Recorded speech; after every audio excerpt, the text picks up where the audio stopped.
Oke, ya. Jadi pertemuan kedua kali ini kita akan membahas mengenai routing, ya, baik yang fundamental, static, dynamic, kemudian bagaimana membuat polusi di routing, dan terakhir adalah firewall. Ya. Baik, kita mulai langsung materinya.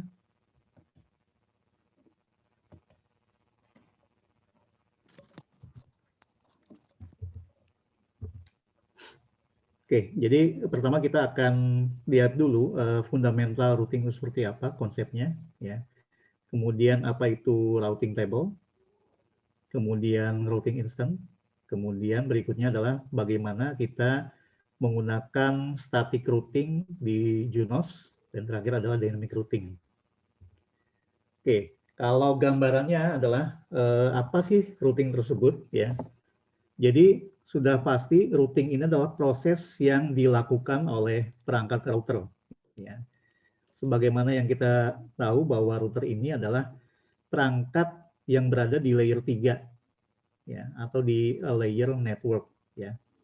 Fungsinya adalah memproses, ya, pengiriman paket, ya. Jadi ingat kalau misalkan layer 3 itu protokol data unitnya adalah paket. Paket akan dikirimkan dari satu sumber, ya, ke tujuan yang lain, ya. Kalau secara gambarannya seperti ini, kita punya router, ya, 3 router lah di sini, kemudian terhubung dengan cloud public internet, di mana masing-masing router ini memiliki jaringan lokal, ya, jaringan lokal, ada yang ke data center, kemudian ke 2 user, kemudian router yang lainnya ke server A dan server B. Ya, maksudnya adalah bagaimana supaya lokal area network tersebut bisa saling komunikasi. Ya, tentunya jaringan ini berbeda segmentasi networknya. Ya, kalau kita menggunakan perangkat layer 2, tentunya ini tidak akan ketemu, ya, karena layer 2 ini menggunakan komunikasi fisikal atau menggunakan broadcast, di mana mereka harus saling komunikasi ketika berada di broadcast yang sama. Berbeda halnya dengan routing. Routing ini sudah tidak lagi mengenal broadcast. Justru broadcast itu akan stop ketika berada di router. Ya. Si router sendiri nanti akan menghubungkan dua jaringan yang berbeda.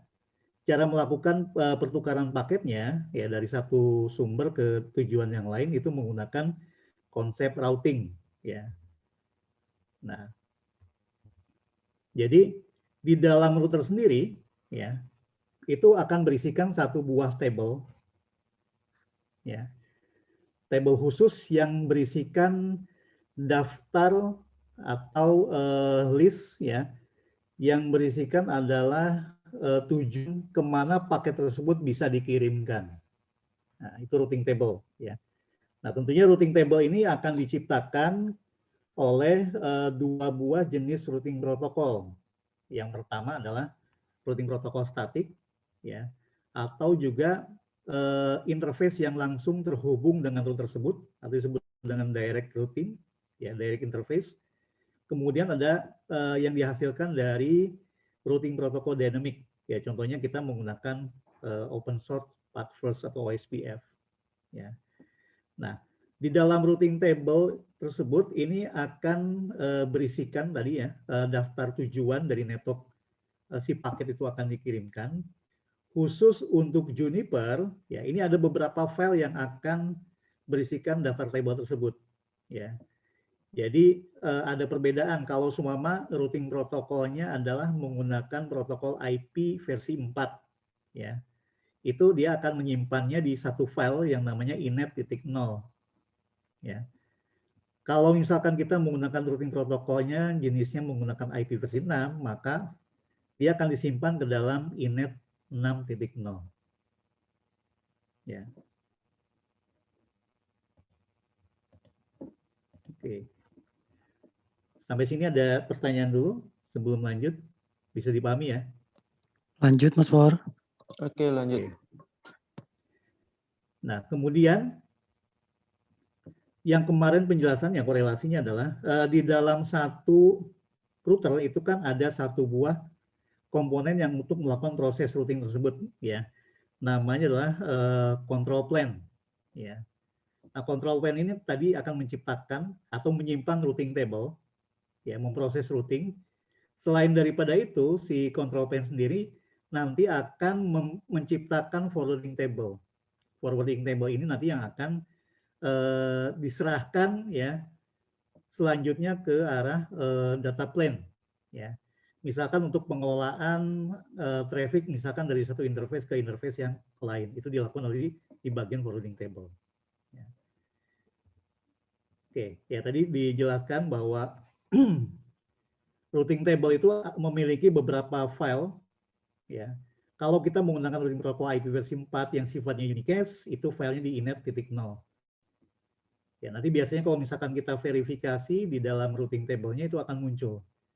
Kita bisa tahu bahwa routing protokol yang digunakan itu adalah IP versi 4 dan disimpan dalam satu file namanya inet.0. Ya. Nah, kalau misalkan IP versi 6, ini akan disimpan di inet.6. Inet6.0, ya. Kemudian ada yang lain juga, inet.1, inet.2, inet.3, ya, dan juga MPLS, ya. Jadi masing-masing itu diperlakukan seperti file, ya, di mana file tersebut berisikan isian dari tujuan kemana si paket tersebut akan dihubungkan. Ya. Nah, kemudian di dalam satu router, bagaimana kita menentukan, ya, si router menentukan kalau seumpama kita dalam satu router itu kita instalasi routing protokol yang berbeda, ya. Oke, sebentar ya. Oke, pakai ini.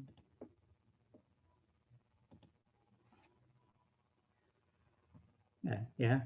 Jadi kalau misalkan dalam satu router kita memiliki routing protokol yang berbeda, maka bagaimana cara menentukan si router tersebut memilih routing protokol mana yang paling baik, ya, untuk mengirimkan paket ke tujuannya. Nah, untuk membedakan, ya, dua buah routing protokol yang diinstal dalam satu physical router, itu ada istilah yang disebut dengan route preference.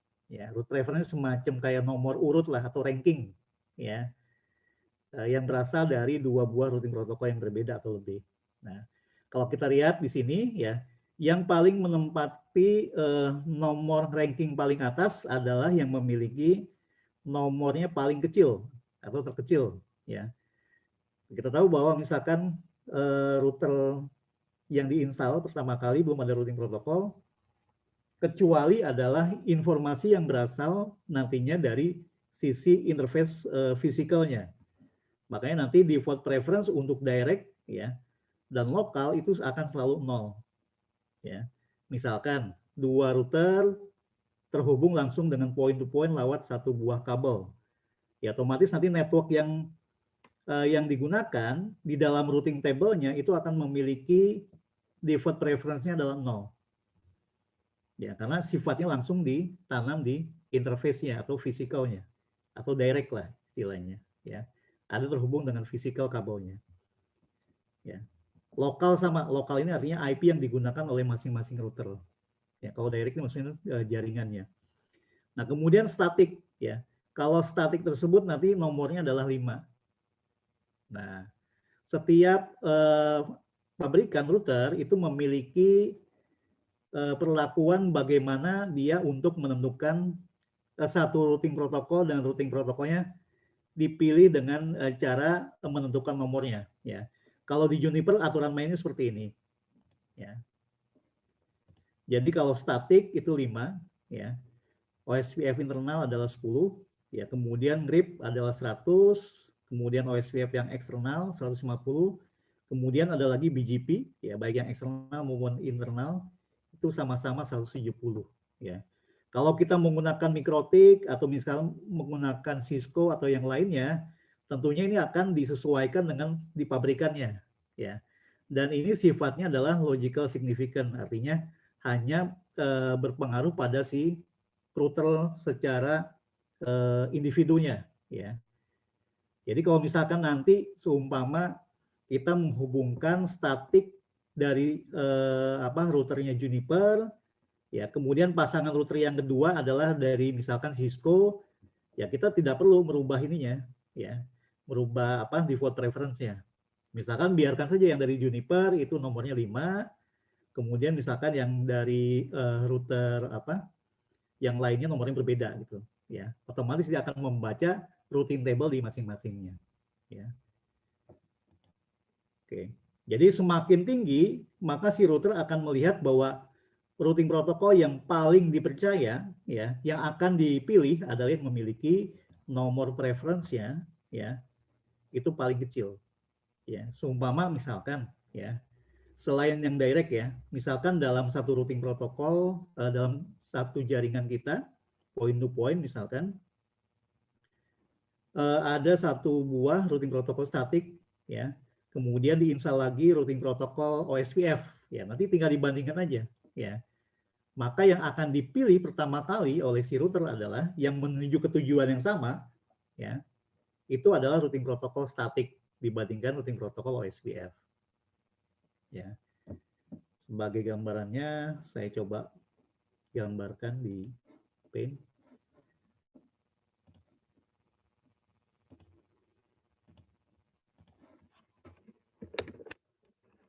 Misalkan gini ya, saya memiliki dua router ya.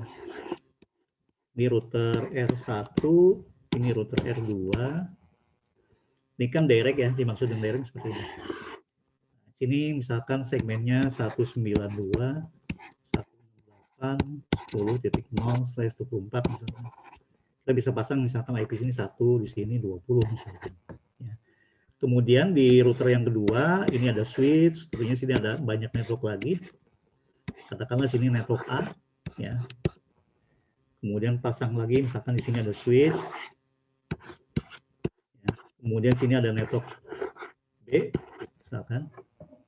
Nah, kita bisa menghubungkan dua jaringan ini, ya.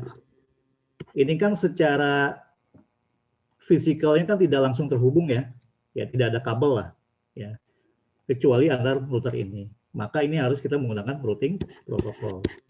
Misalkan kita menggunakan statik, ya, supaya network B bisa nanti dihubungi dari network A, begitu juga sebaliknya, A bisa dihubungi dari network B, ya.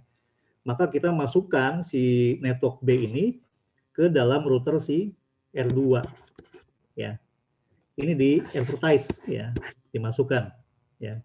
Kemudian si A sendiri, ya, ini sebagai tujuan dari si router 1, ini harus dimasukkan di advertise ke router 1.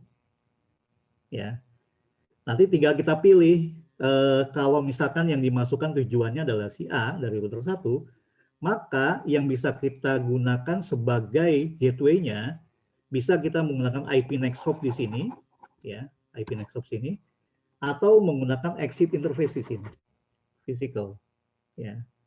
Itu kalau kita statik. Nah, maka nanti si router Juniper ini akan menomori si statiknya menggunakan route reference adalah 5. Nah, antara B dan A. Nah, kemudian ada lagi misalkan di router 1 dan router 2, kita masukkan OSPF. OSPF itu nomor preferensinya 10. Ya, 10. Tujuannya sama, dari network B ya ke network A, atau sebaliknya dari router 2 ini bisa menghubungkan network A dan network B. Maka karena tujuannya sama, si router yang ini R1 maupun R2 akan membandingkan. Ya, kalau tujuannya sama, oke, yang dilihat pertama kali adalah route reference-nya. Ya, maka statik akan selalu menjadi pilihan karena dia menggunakan route reference-nya 5 dibandingkan OSPF yang nomornya 10. Ya.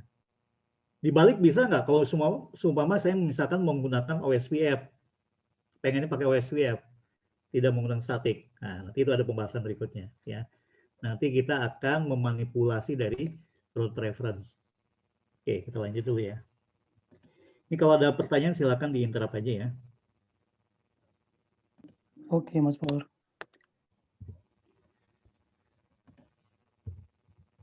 Oke, ya tadi ya.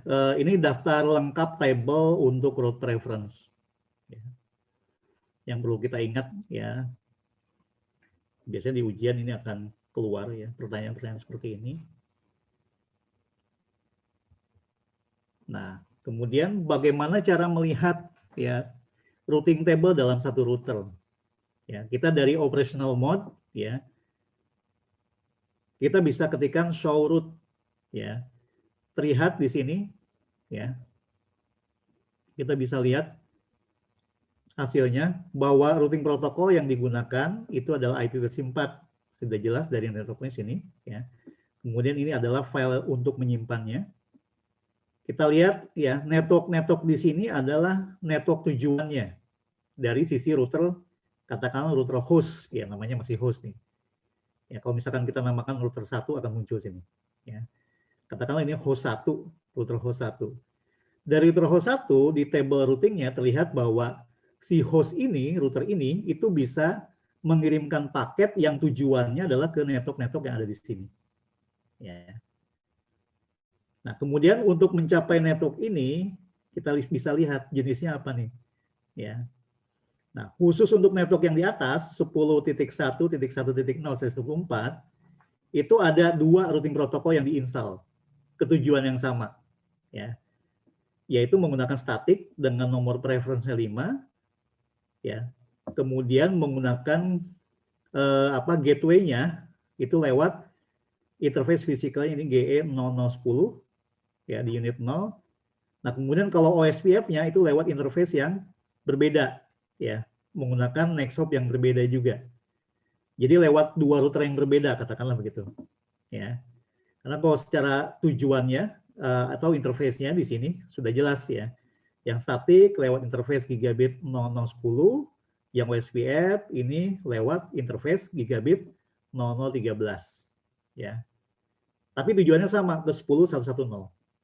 Nah, maka si router akan memilih kalau mengirimkan paket ke 10.1.1.0 dari router host ini, maka yang dibintangin seperti ini, ya, ini yang terpilih sebagai routing protokol yang terbaik, ya, berdasarkan dari nilai route preference-nya. Ya, 5 dibandingkan 10, ya. Nah itu, ya, meskipun ya, misalkan kualitas jaringan di statik ini nggak begitu bagus, yang OSPF ini bagus, ya, ini tetap ya dia akan memilih berdasarkan dari route preference-nya. Nah, jadi sebenarnya bisa kita manipulasi kalau ternyata misalkan OSPF-nya jauh lebih baik kualitas bandwidth-nya, kita bisa manipulasi misalkan OSPF-nya kita turunkan menjadi nomornya 4, otomatis nanti si routernya akan memilih bahwa OSPF ini adalah yang terbaik. Ya karena sudah kita turunkan menjadi route preference-nya menjadi lebih kecil dibandingkan statik. Nah, begitu juga yang lain ya. Ya ini adalah menuju ke network point to point lewat interface gigabit 0013. Ya. Nah, kalau lokal ini adalah IP-nya. Kalau ini adalah networknya direct ya. Oke, ini exit interface-nya ya sama. Begitu juga yang ini ya. Jadi ada 2 interface nih ya. Interface di gigabit 0013 dan gigabit 0010. Ya. Nah, ini adalah alamat hostnya. Jadi untuk membedakan direct dan lokal adalah lihat dari IP yang digunakan. Kalau direct ini selalu menggunakan IP network ya, /30, berarti kan point to point ya di antara 2 router. Kalau lokal itu akan menggunakan IP address-nya, IP host address, yaitu yang diinstal di interface gigabit 0013 ya. Kalau IP address ini di gigabit 0010. Ini point to point ke arah router yang lain. Jadi si host ini ya secara gambaran topologinya itu akan terhubung ke 2 router yang berbeda point to point. Ya. Nah, kemudian forwarding table. Jadi forwarding table ini adalah akan menyimpan informasi yang diperlukan ya untuk operasi pengiriman paket atau forwarding paket ya. Jadi si router sendiri selain menyimpan routing table ya, dia akan menciptakan forwarding table ya. Nah, fungsinya apa ya? Dia pengen lihat jalur dari paket yang berasal dari port 1 misalkan. Nanti secara forwarding table dia akan menentukan dia harus lewat ke misalkan port nomor 2 Nah, itu bisa kita lihat di dalam forwarding table. Ya. Kalau ini kan kita hanya melihat network tujuan, ya. Kalau ini adalah traffic masuk dan traffic keluar. Ini di show route forwarding table isinya. Oke. Nah, ya. Kemudian berikutnya adalah routing instant. Ya, jadi yang dimaksud dengan routing instant adalah koleksi ya yang unik dari sebuah routing table. Ya. Jadi routing instant itu bisa berisi routing table, ya, routing instant nih, ya, isinya routing table, ya. Kemudian routing table ini diwakilkan dengan beberapa file ya, inet 0, inet 6. Berarti kan kita dalam satu routing instant master misalkan ya, router master itu punya 2 buah routing table, IP versi 4 dan IP versi 6. Kemudian ada daftar interface-nya. Nah, kemudian juga ada parameter-parameter routing protokol yang digunakan. Misalkan untuk OSPF, dia misalkan menggunakan cost-nya berapa, menggunakan router ID berapa, ya. Ini berada dalam satu buah routing instant. Nah, jadi routing instant itu adalah berjalan di dalam satu router, ya. Tapi nanti ini peruntukannya bisa digunakan untuk beberapa customer yang berbeda, ya. Jadi kalau misalkan secara master, interface-nya seperti ini, routing protokolnya seperti ini, kita juga bisa menciptakan routing instant yang lain. Misalkan untuk customer A dan customer B. Ya. Jadi nanti tinggal ditambahkan di bagian depannya. Nah, ini kalau kita mau membedakan atau menjadikan unik ya antara satu routing instant yang satu dan routing instant yang lain. Ya. Nah, kemudian berikutnya adalah static routing. Kita bisa lihat bagaimana cara mengkonfigurasinya. Nah, jadi di router manapun ya selain menggunakan routing protokol perangkat Juniper, misalkan di Cisco, Mikrotik dan lain sebagainya, itu selalu routing static itu dikonfigurasi secara manual, ya. Jadi kita harus tahu satu router ini terhubung fisikalnya ke network mana, ya. Katakanlah misalkan si router ini ada terhubung ke network A, network lokalnya, LAN-nya, kemudian terhubung ke internet, ke cloud. Nah, kemudian tujuannya misalkan ke server ini. Kalau misalkan dari network A bisa terhubung ke network yang di sini, ya, setelah cloud internet, maka kita harus masukkan ya secara spesifik alamat IP tujuan ini ke dalam router kita. Ya, tapi biasanya kalau karena kita menggunakan cloud internet, ya, paling simpel adalah menggunakan default route, ya, default static route. Jadi kalau misalkan kita menggunakan default static route, kita nggak perlu lagi secara spesifik, ya, mengetahui network tujuannya, karena banyak sekali di internet, ya. Kecuali misalkan kita mau spesifik, ya. Tapi itu tidak menggunakan default static route. Default static route biasanya digunakan kalau network kita secara statik nanti akan terhubung dengan jalur public internet. Nah, maka nanti ketika kita mau lihat apakah ada tujuan ya show route ya tujuannya ke server ini. Nah, kalau ternyata misalkan di dalam satu file inet.0 ini akan muncul seperti ini, berarti ya bahwa IP yang dimaksud ini ada di network 000/0 ya. Ini artinya dari network manapun ya, artinya di network internet. Ya. Ini akan selalu seperti ini penulisannya. Nah, kemudian cara mengkonfigurasinya, si static routing itu berada di bagian routing option, di hierarkinya routing option. Ya, begitu kita ketik edit routing option, enter, maka ya akan berubah seperti ini di atas. Ya. Nah, kemudian kita harus masukkan valid next hop. Ya. Valid next hop itu artinya IP yang bisa dihubungi dari interface fisikal kita. Ya. Misalkan kita menggunakan IP yang di sini 172.30.25.1 ini sebagai valid next hop. Ya. Valid ini artinya ketika kita ping dia menyambut reply. Ya, biasanya IP yang satu hop di depan router kita. Ya. Oke. Ini adalah contoh konfigurasi hierarki dari routing protokol statik. Ya. Jadi ini di bawah routing option. Ya. Kita lihat di sini ada blok static routing. Ada 2 static routing. Ya. Yang satunya adalah menuju internet. Ya. Dengan next hop-nya 172.30.25.1. Kemudian yang berikutnya adalah ke arah 172.28.102.0/24. Next hop-nya ke arah IP yang lain, ya. Nah, kemudian di sini ada tambahan no re-advertise, ya. Di sini catatannya adalah restrict route from being advertised into a routing protocol through routing policy, ya. Highly suggest for static route use for management traffic, ya. Maksudnya adalah kita pengen supaya network di sini dijadikan sebagai network manajemen, ya. Dan ini tidak akan dimasukkan ke dalam routing policy. Ya, tidak akan dicek oleh si routing policy atau firewall lah, ya. Nanti kita harus tambahkan no re-advertise.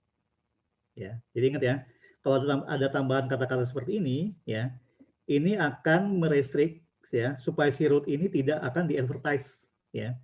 Tidak akan dimasukkan ke dalam satu buah routing policy. Ya, di mana routing policy ini akan mengatur ya traffic dari dan kemana sih paket tersebut akan melintas. Ya. Jadi kita tambahkan no re-advertise. Ini biasanya khusus untuk jaringan-jaringan yang digunakan untuk manajemen traffic. Misalkan kita mau telnet, ya SSH, ya.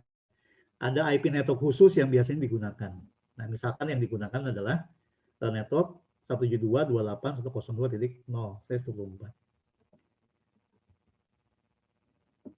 Oke, kemudian bagaimana cara melihat atau monitoring static route? Ya, tadi di awal sudah dicek show route protokol static. Nah, ini spesifik ya.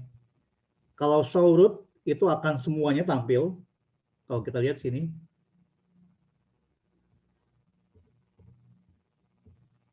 Nah, show route ini akan tampil ya, static dan OSPF serta yang direct dan lokal.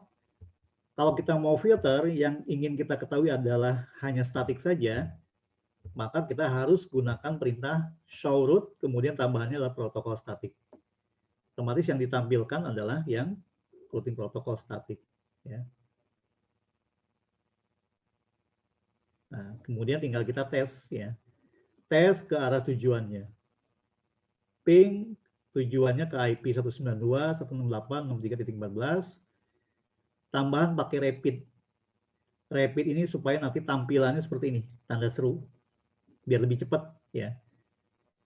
Ya, nggak menampilkan time, ya, kemudian seperti inilah ya tampilannya. Kalau ini kan nggak rapid nih, ya. Kalau rapid di router Juniper ditambahkan nanti akan munculnya tanda seru seperti ini. Ya, kalau tidak ada data titiknya berarti paket yang dikirimkan sebanyak 25 itu akan diterima oleh tujuan.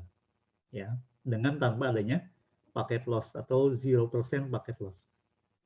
Ya, kita bisa lihat nih waktu yang dibutuhkan. Ya, rata-rata minimumnya berapa, ya. Reachability-nya. Oke. Nah, berikutnya gini, kalau misalkan kita punya case di static routing, ya. Misalkan kita punya 3 router, host A, B, dan C, ya. Kalau kita pengen ke tujuan katakanlah ke 172, ya. Dari host A pengen nanti networknya adalah bisa komunikasi ke 172.20.3.0. 124, ya. Itu bisa saja nanti next hop-nya tidak menggunakan yang di depan si host A, artinya adalah IP yang ada di host B, yang langsung point to point dengan host A. Ya, secara default kan ini yang harus dimasukkan ya IP-nya. 172.168.1.2 ya ke host A. Ya, tapi kita bisa tambahkan ya, ini tidak dimasukkan ya, tapi kita menggunakan indirect next hop. Ya, indirectnya artinya tidak terhubung langsung oleh dari host A ya. Secara fisikal dia tidak terhubung langsung dengan host A. Maka kita bisa tambahkan dengan kata-kata resolve ya. Kalau misalkan next hop-nya adalah berada di host C. Itu bisa ya. Tapi syaratnya adalah ketiga router ini secara fisikal kabelnya sudah terhubung. Ya. Kemudian IP-nya, segmentasi IP-nya ini sama. Ya, artinya host A dan host B ini satu network, host B dan host ini satu network. Ya. Nanti tampilan routing protokol statiknya, konfigurasinya adalah kita tambahkan ya dengan kata-kata resolve. Ya. Karena kita tahu bahwa next hop-nya adalah dari sisi host A itu berada di host C IP-nya. Ya. Nah, ini catatannya ya. Kalau misalkan kita pakai indirect next hop.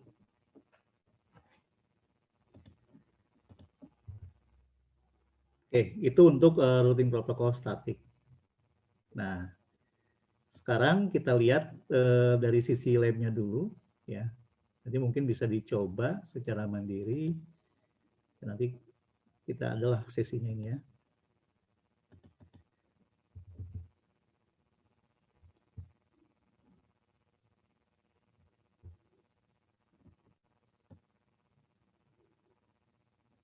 Nah, ini ada cara konfigurasi di awal, sudah harusnya ini.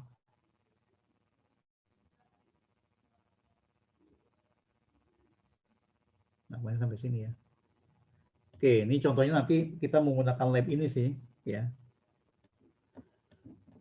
Nah, ini untuk yang logical router. Nah, di sini routing protokol statik. Oke ya. Konfigurasinya seperti ini ya. Kalau misalkan kita katakanlah dari sisi R1 di sini ya. Kemudian ini R2 terhubung dengan R3 dan R4. Yang membentuk seperti ini. Nah, R1 direct ke R2. Nah, kita contoh adalah konfigurasi static routing dari R1 dan R2. Ya. Nah, ini paling mudah ya. Karena ini sama-sama menggunakan default route. Ya. Masuk ke configuration-nya, configure, kemudian kita top edit routing option. Kita memastikan bahwa kita berada di posisi paling atas ya, hierarkinya, maka klikkan top. Setelah di bawah edit routing option, kita tinggal ketikkan set static route, kemudian tujuannya adalah kemanapun, ya artinya ke arah router 2, karena menggunakan next hop 12.12.12.2. Oke, di sini ya. 12.12.12.2. Begitu juga dari R2. Ya, R2 makanya dia akan harus memasukkan juga tujuannya, misalkan loopback 0 di sini di R1 dimasukkan ke dalam router 2. Next hop-nya adalah 12.12.12.1 misalkan sini. Ya. Nah, seperti ini. Simple. Ya.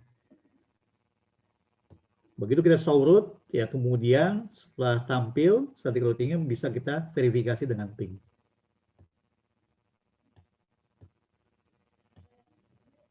Oke.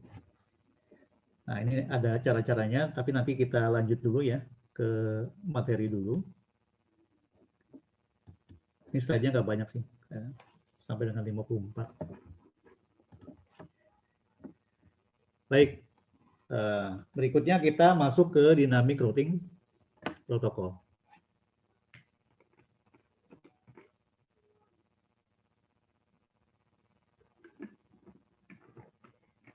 Sampai sini ada pertanyaan dulu, silakan. Masih belum saya. Lanjut, Mas Pur. Siap. Nah, kita masuk ke dalam dynamic routing protokol sekarang. Nah, dynamic routing protokol itu ada dua jenis ya. Secara operasionalnya itu dibagi menjadi dua kelompok ya. Yang pertama adalah IGP dan yang kedua adalah EGP. IGP ini adalah yang sifatnya dia berjalan dalam satu katakanlah autonomous system, ya, atau di internal, ya, internal gateway protocol, ya. Sedangkan yang satunya lagi adalah eksternal gateway protocol, ya. Apa bedanya? Kalau misalkan yang IGP itu sekelompok routernya berada dalam satu buah autonomous system yang sama, ya, dalam sebuah administrasi yang sama. Ya. Kemudian yang EGP ini biasanya adalah routing protokol yang nanti bisa menghubungkan antara IGP 1 dan IGP yang lainnya. Ya, misalkan IGP yang pertama ini punya autonomous system number-nya 64512. Kemudian IGP yang berikutnya di sini pakai autonomous system-nya 64513. Ya. Ini adalah nomor administrasi, ya, autonomous system number. Dan biasanya ini sifatnya ada yang public, ada yang private, ya. Nah, kalau semua kita mau menggunakan eksternal BGP, ya, umumnya menggunakan yang public autonomous system number. Ya, karena ini harus dikenal di jaringan publik, ya, di internet. Nah, untuk menghubungi IGP 1 dan IGP yang berikutnya, maka kita bisa menggunakan external gateway protocol. Contohnya adalah routing protocol, border gateway protocol, ya, BGP. Ini adalah satu-satunya routing protocol dalam jenis EGP. Kalau IGP ini macam-macam, ya, kita bisa nanti dalam satu cloud ini, dalam satu autonomous system number, 4 router ini bisa kita konfigurasi dengan OSPF, ya, pakai RIP, pakai static, ya, boleh apapun. Nah, karena jenis-jenis routing protokol ini adalah yang berada di kategori IGP, ya. Static, RIP, ISIS, OSPF adalah masuk dalam kelompok IGP atau Internal Gateway Protocol. Ya. Jadi IGP adalah beroperasi dalam single autonomous system, ya. Kemudian yang eksternal GP adalah beroperasi, ya, untuk menghubungkan dua buah autonomous system number. Ya. Nah, eksternal border gateway protokol, ya, ini yang digunakan di EGP. Ya.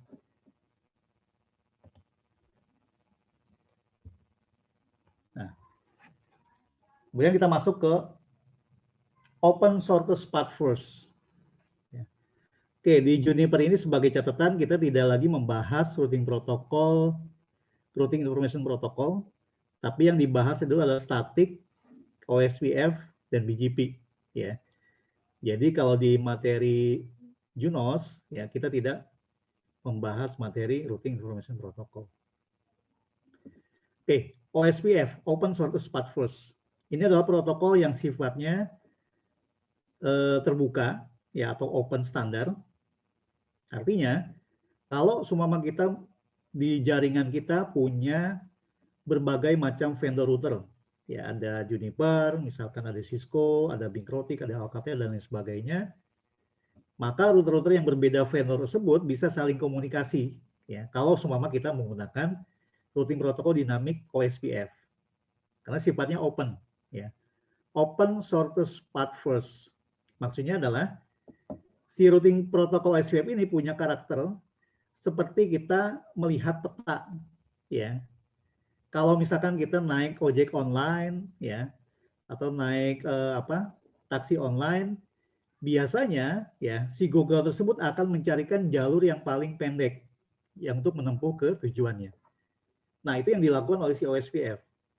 Ya, dia akan mencarikan jalur yang paling cepat, jalur yang paling pendek. Ya, tapi pendek di sini maksudnya adalah bukan dari sisi lompatan dari jumlah routernya, tapi adalah dari kualitas networknya atau bandwidth-nya. Ya. Jadi nanti dihitung sebagai jumlah cumulative cost. Ya. Artinya begini, kalau misalkan kita punya routing protokol OSPF, ya, kemudian dia melewati 10 router, kemudian kualitas 10 router tersebut, misalkan jaringannya 1G semuanya, ya, kemudian ada lagi OSPF dengan kondisi katakanlah cuma melewati 5 router, ya, tapi kualitas bandwidth-nya di sana di bawah, katakanlah di bawah 1 mega, sedangkan yang 10 tadi misalkan sudah jaringannya katakanlah 10 mega, ya. Maka si OSPF akan memilih ya jumlah routernya yang banyak tapi kualitas bandwidth-nya lebih bagus, ya. Karena kualitas bandwidth tersebut itu akan memiliki nilai cost yang paling kecil, ya. Dibandingkan kalau misalkan kita punya kualitas bandwidth-nya kecil, ya, nanti akan menciptakan nilai cost yang besar. Itu yang dihitung oleh si OSPF. Misalkan gini, ya. Misalkan saya dari network yang di sini area 001 ke area 002, itu kan bisa lewat, yang pertama ya ada lewat router yang atas, ya kemudian router yang tengah ini, masuk ke router yang atas, ke sini lagi sampai tujuan sini. Ya bisa lewat atas maupun lewat bawah. Maka jalur pad yang di sini, ya itu akan dihitung berapa nilai cost-nya. Misalkan katakanlah rata di sini ya, 1 mega, 1 mega, 1 mega, 1 mega. Maka nilai cost kumulatif, kumpulan tersebut akan dihitung totalnya berapa.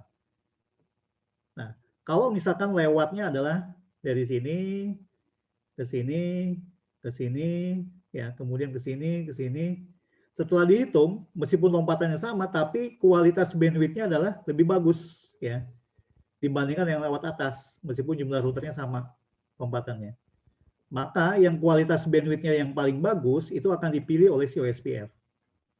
Karena secara nilai cost-nya dia lebih rendah dibandingkan kalau misalkan lewat jalur yang bandwidth-nya kecil. Ya, jadi note-nya adalah kalau bandwidth-nya kecil, nilai cost-nya besar. Kalau bandwidth-nya bagus, lebih besar, maka nilai cost-nya kecil. OSPF akan memilih sepanjang jalur tersebut, pad-nya, itu adalah jumlah dari cost-nya. Ya, misalkan begini, saya gambarkan lagi.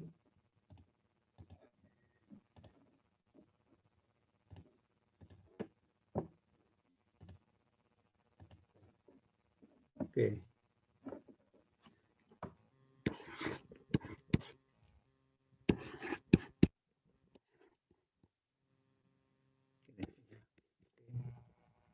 Nah, misalkan di sini ada network ya, ini gambar switch, berarti kan di sini ada network, ini juga ada switch. Kalau kita pakai OSPF, misalkan jaringan di sini misalkan katakanlah 1 mega bandwidth, di sini 1 mega, ya. Nah kemudian di sini 1 mega. Ya. Nah kemudian yang di sini nilainya lebih kecil, misalkan 128 kbps misalkan, lebih kecil, ya. Nah, OSPF kalau misalkan kita diinstal network yang di advertise adalah network yang di sini, ya lewat dua interface di sini, ya. Jadi interface yang di sini dan interface ini nanti dimasukkan di dalam router 1, misalnya router 2, 3, router 4, ya. Network yang di sini dan di sini akan dimasukkan ke dalam OSPF. Oke, nanti si router di R1 akan membandingkan kalau tujuannya ke sini, katakanlah ini network B ya, network B, ya, PC A mau ke PC B, ya, lewat jalur mana nih, ataskah atau ke bawah? Ya, kita abaikan jumlah routernya ya. Jadi OSPF itu melihat dari kualitas bandwidth. Bandwidth berarti adalah cost ya. Kalau misalkan bandwidth di sini lebih bagus, 1 mega, 1 mega, 1 mega, rata ya, katakanlah di sini cost-nya jadi 1, 1, 1, ya. Bandwidth yang di atas ini secara kumulatifnya adalah cost-nya 3. Tapi yang lewat di sini, ya, karena bandwidth-nya lebih kecil, maka nilai cost-nya akan naik. Misalkan di sini ya, misalkan di sini 10. Nanti sini tetap cost 1 mega misalkan 1. Ya, contoh aja nih. Maka 10 ditambah 1 jadi 11. Ya. Ini yang lewat atas cost-nya 3, lewat bawah cost-nya 11. Maka si OSPF ini akan lewat jalur yang lebih bagus kualitas bandwidth-nya. Sini. jalur yang ini bisa dipakai, tapi sebagai backup kalau seumpama di sini ada masalah yang di atas. Ya, itu OSPF. Jadi dia akan melihat kualitas bandwidth, karena kualitas bandwidth itu nanti akan mempengaruhi dari nilai cost-nya. Semakin bagus kualitas bandwidth-nya, maka nilai cost-nya akan semakin kecil. Maka nanti akan dijumlahkan total path-nya nih. Open source path first path ya, jalur sini, path-nya sini. Jadi path yang terbaik ya berdasarkan nilai cost yang paling kecil, maka itu akan dipilih oleh si OSPF. Nah, ini tadi ya contohnya.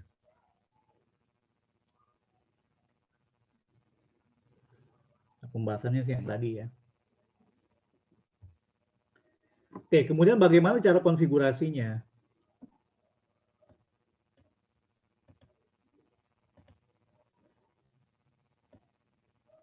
Oke, cara konfigurasinya.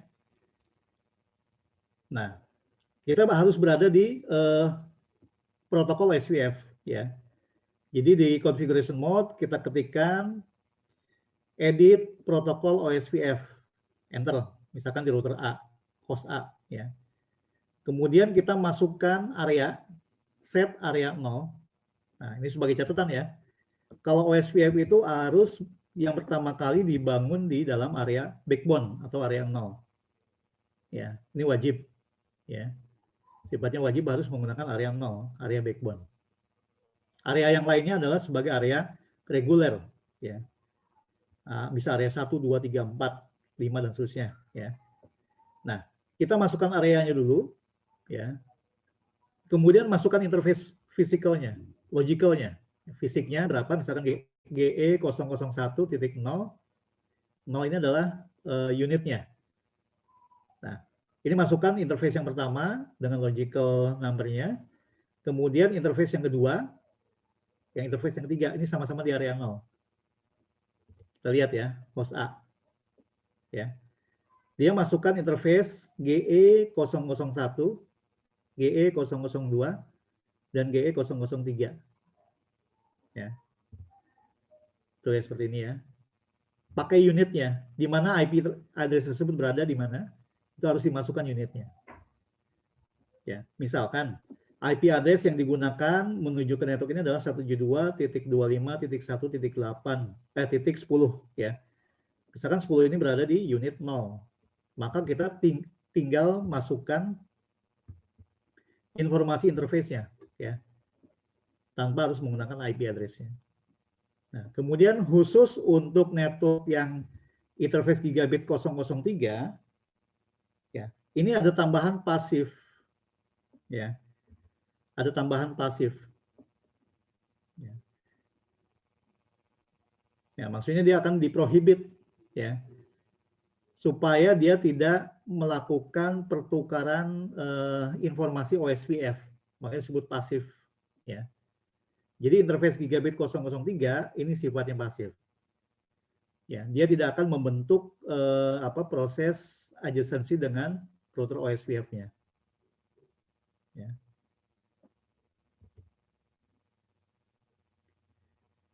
Nah, kemudian kita masukkan interface loopback 0 ya. Jadi interface loopback 0 ini digunakan sebagai router ID ya. Oke. Ini kalau penjelasannya di Cisco lumayan lengkap ya, kalau misalkan di Juniper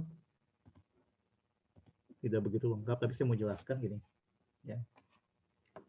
Jadi di routing protokol OSPF ya, ketika satu router R1 komunikasi dengan router sebelahnya R2, ini sama menggunakan OSPF ya, ini OSPF juga.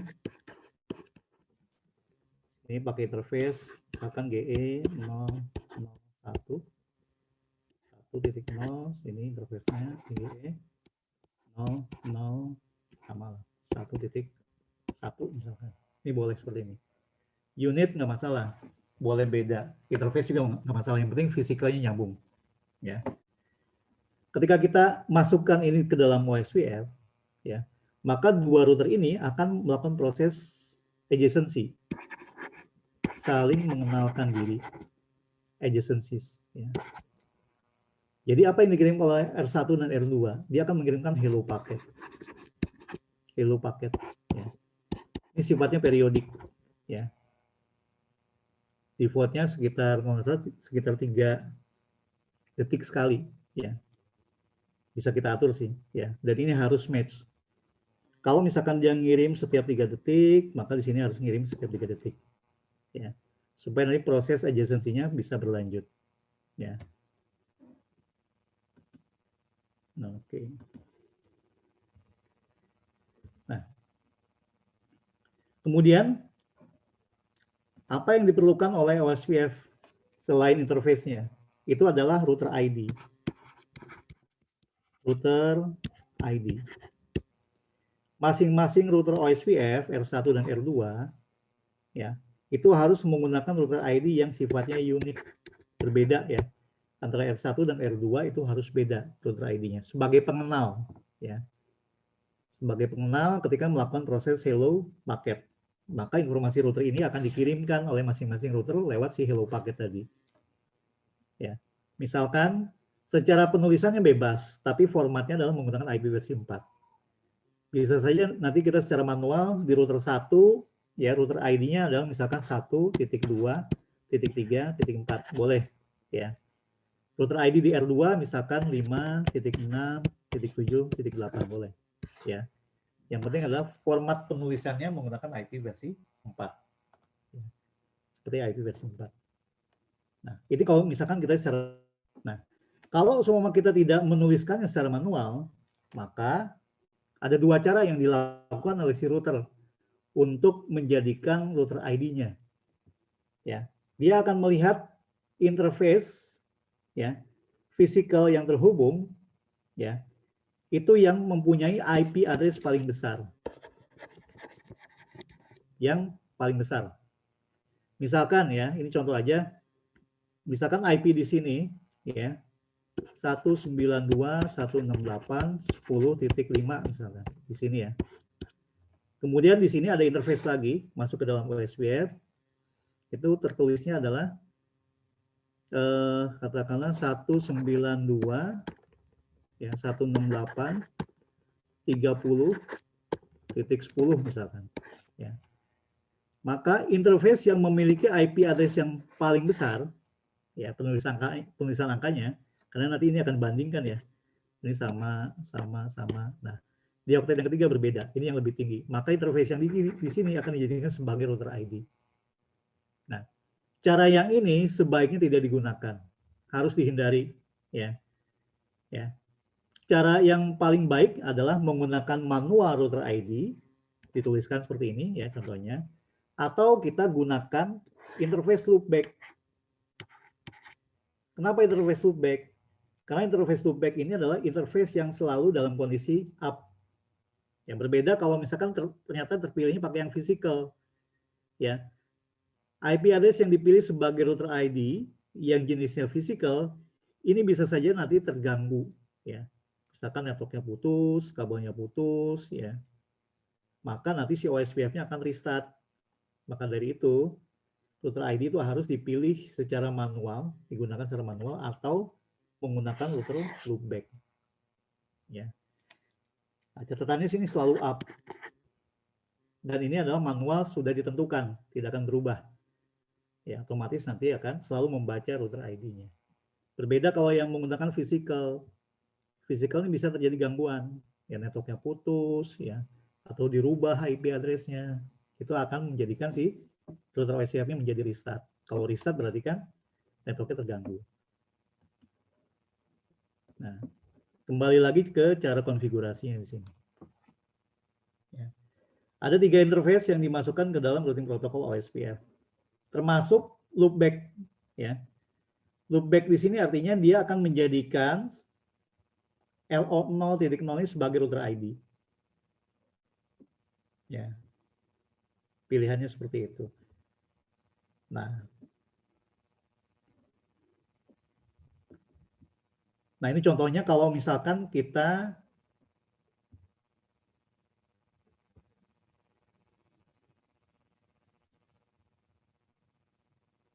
Nah, ini sebenarnya cara yang dihindari nih, ya. Jadi loopback yang tertulis pun seharusnya adalah IP loopback yang menggunakan IP yang terbesar, ya. Kalau kita lihat ini masih kalah nih. 172.20.1.0. Nah, ini 172.25, ya. Maka ketika kita verifikasi, ya, show OSPF neighbor, ya, maka address yang di sini akan dijadikan sebagai router ID.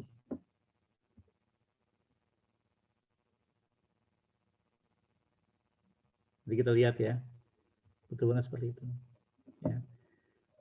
Nah, nanti akan muncul di sini, ini adalah router ID lawannya. Ya.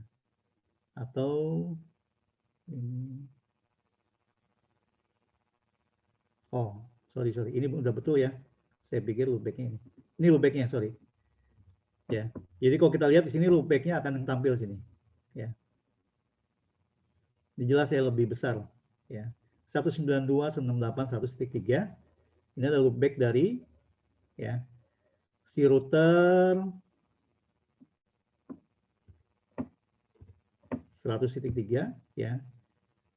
Nah, jadi dia bisa melihat dari sisi host A ini terhubung dengan router host B dan host C, di mana nanti adalah router ID-nya seperti ini. Ya. Di loopback yang digunakan di router 2 dan router 3, atau router host B dan router host C. Tuh ya. Router B, router host B, sorry, ini loopbacknya sekian, 192.168.10.2. Router host C, 192.168.100.3. Maka akan terlihat dari si host A bahwa dia sudah saling ya bertetangga, adjacency dengan dua router ini. Ya. Ketika kita verifikasi dengan show OSPF neighbor. Ya, jadi kita bisa melihat tetangga dari host A itu yang mana. Ya, host B dan host C dari router ID-nya. Lihat di sini state-nya full. Full ini berarti kan OSPF-nya sudah terbentuk, sudah saling bertetangga antara host B dan host A, kemudian host C dengan host A. Ya, full di sini state-nya. Nah, ini tandanya seperti ini adalah sudah normal. Ya. Oke, kemudian routing protokolnya seperti apa di routing table-nya? Itu akan dicatat dalam satu file yang sama dengan static, inet.0. Kemudian ini adalah daftar tujuan network dari host A yang menggunakan OSPF. Ya. OSPF root provider-nya 10. Ya. Nah, ini adalah IP next hop-nya. Jadi seperti itu. Ya. Ini tampilan dari routing table dengan routing protokol OSPF. Baik, sampai sini OSPF ada pertanyaan dulu. Halo Mas Por. Ya. Mau tanya yang kapan ini ya? Misal kita punya jaringan agak besar, network yang besar gitu. Kapan kita bisa pakai area 1, 2, 3 dan seterusnya itu selain OSPF area 0? Oke, jadi begini. Terima kasih pertanyaannya. Jadi bisa nggak kalau misalkan kita punya jaringan yang besar, ya tidak menggunakan area 0, jadi dibagi-bagi, ya bisa, ya. Maksudnya begini, ada aturan dalam satu area itu kalau bisa tidak boleh lebih dari 50 router. Karena kenapa? Si OSPF ini selalu melakukan proses propagasi, mengirimkan hello paketnya, ya, di dalam satu area yang sama, ya. Maka dari itu kalau misalkan jumlah routernya semakin banyak, konsekuensinya adalah di dalam area yang sama, maka si router tersebut akan menerima setiap hello paket ya dari setiap router yang terhubung di area yang sama. Ya. Kalau semua jaringannya adalah jaringan broadcast ya. Misalkan katakanlah kita punya 50 router, kemudian 50 router tersebut untuk interface-interface-nya saling terhubung dengan satu buah network yang sama. Ya. Nah, maka propagasinya akan semakin sibuk, ya penyebaran hello paketnya. Kemudian nanti routing table-nya akan semakin besar dalam satu area. Konsekuensinya adalah processing yang digunakan di dalam router tersebut menjadi lebih besar. Ya. Kalau misalkan routernya tidak bisa mencukupi hal tersebut, maka bisa jadi nanti routernya akan stuck.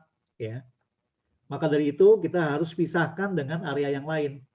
Nah, memisahkan area yang lain tinggal kita jadikan ya router-router yang dipisah tersebut menjadi area selain area 0.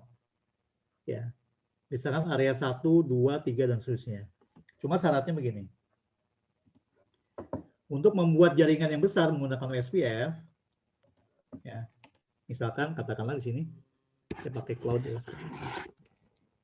Ini area 0 atau area backbone. Ya.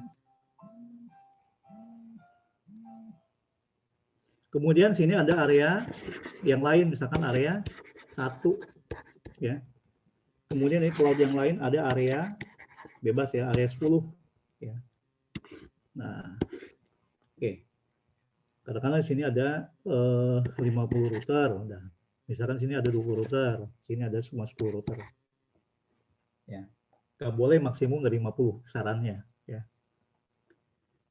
Nah, kemudian pertimbangannya apa? Kalau misalkan kita pisahkan seperti ini, harus ada router yang di ujung sini. Pertemuan antara router area 0 dengan area selain 0. Router ini disebut dengan area border router. Area border router. Ya, ini. Ya. Area border router ini selalu nanti interface-nya itu menuju area 0. 1 ya. Setidaknya satu interface menuju area 0, area backbone. Kemudian area yang lainnya boleh kemudian interface yang lain boleh ke area 1. Kemudian sini ada lagi cloud yang lain ke area 15 bebas ya. Misalkan sini area 110 misalkan. Yang penting adalah si ABR ini selalu ada satu interface yang menuju ke area backbone. Nah, kemudian fungsinya ABR ini melakukan apa nih? Ya, dia akan melakukan proses summarisasi. Apa yang disummary? Ya, pertama adalah di OSPF itu ya ada link state advertisement. Ya. Link state advertisement diantaranya itu akan membawa informasi dari networknya.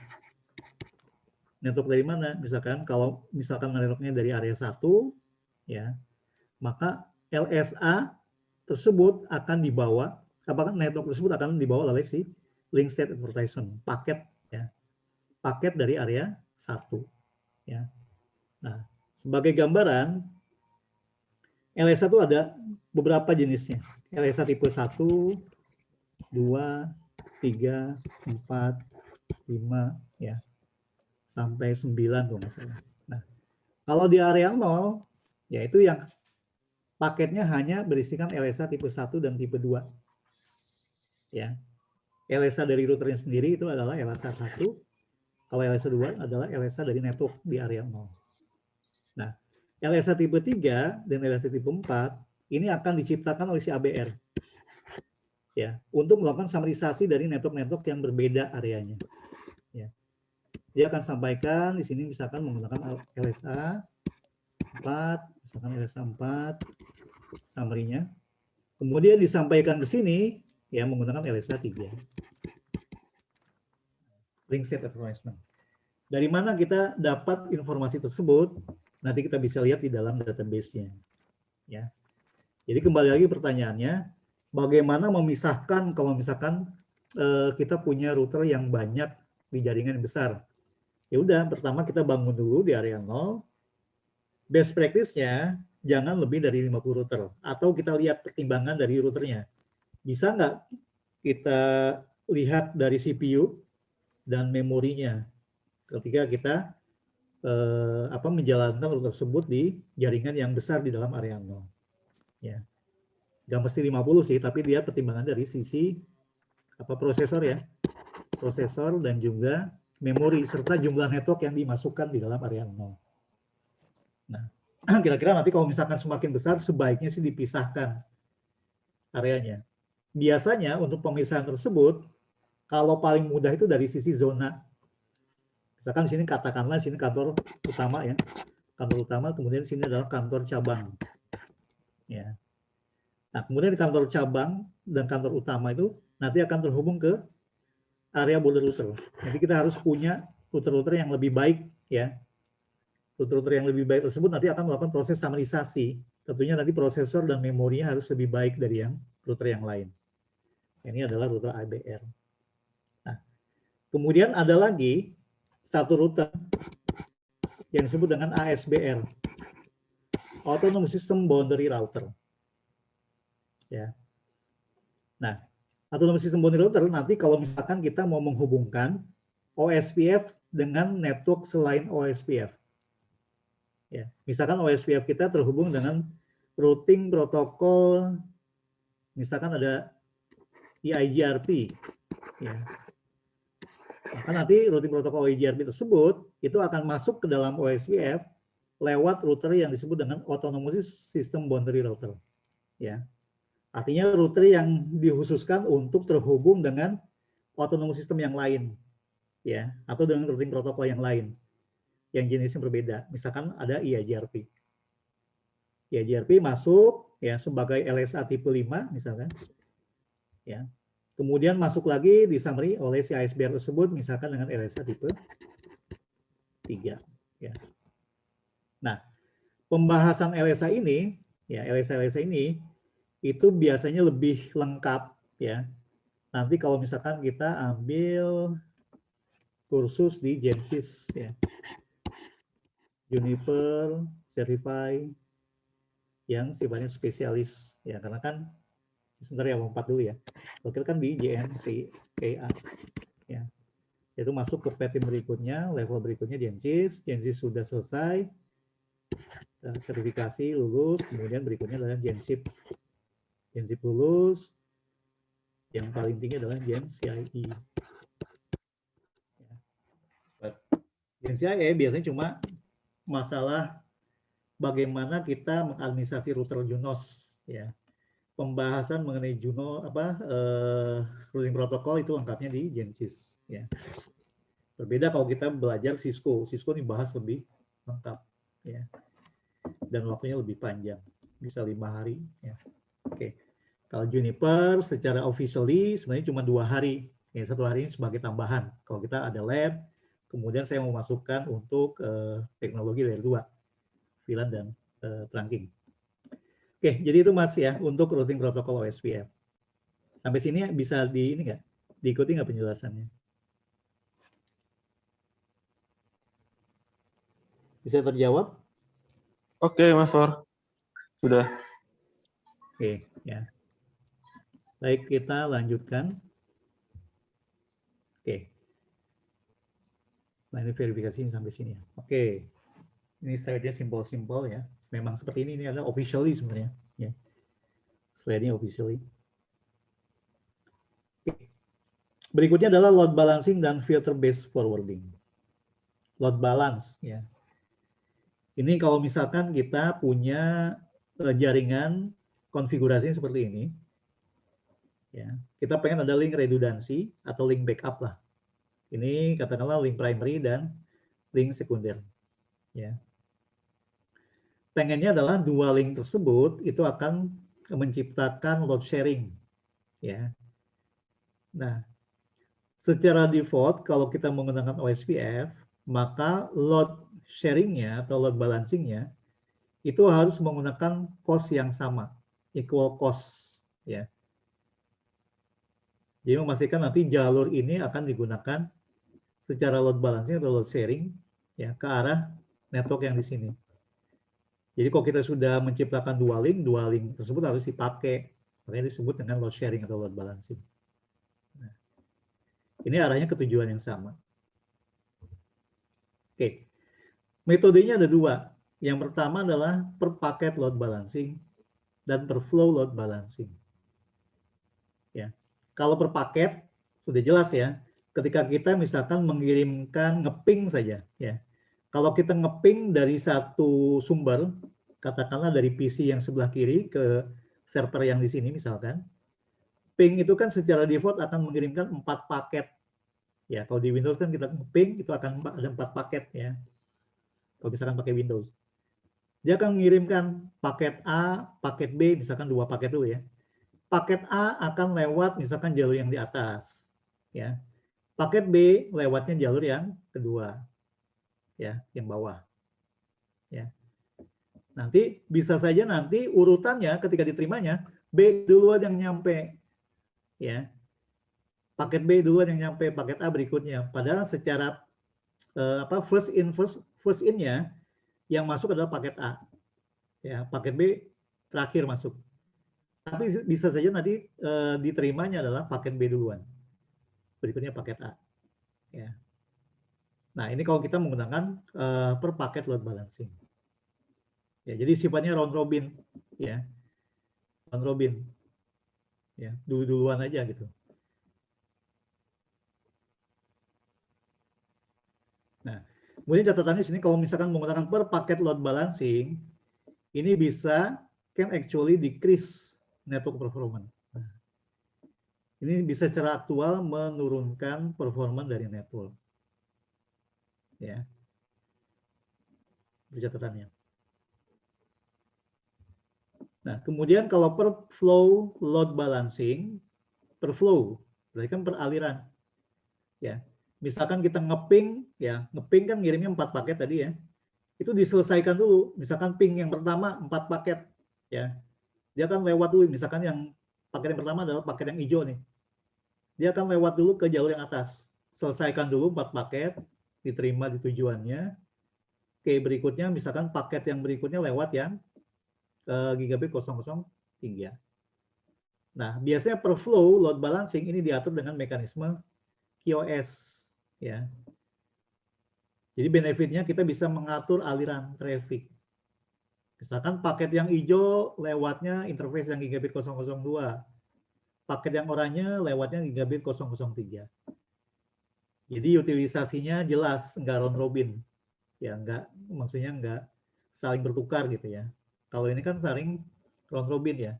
Kadang lewat atas, kadang lewat bawah ya. Round robin sebenarnya. Kalau ini ditentukan ya. Nah, ini menggunakan mekanisme quality of service. Nah, ini kalau pengaturan di sisi load balancing. Per paket dan per flow. Oke, kemudian bagaimana default behavior dari sistem operasi Juniper, Junos? Kita lihat di sini ya. Contoh konfigurasinya, misalkan kita sudah konfigurasi ya interface tersebut dengan OSPF ya. Tinggal kita lihat verifikasi routing table-nya. Show route ya ke network yang di sini. Ya, di sini nulisnya 172.24/16. Artinya network yang ada di sini ya, ini kan 2 buah network /24. Ya, itu bisa diwakilkan dengan 1 buah network /16. Ini berarti sudah include di dalamnya. Ya. Nah, 512 IP di sini ya, atau 2 kali 24 network di sini ya, 2 kali kelas C lah ya. Ini bisa diwakilkan dengan menuliskan 1 buah network kelas B. Boleh seperti ini. Ya, nanti akan tampil di sini. Ya.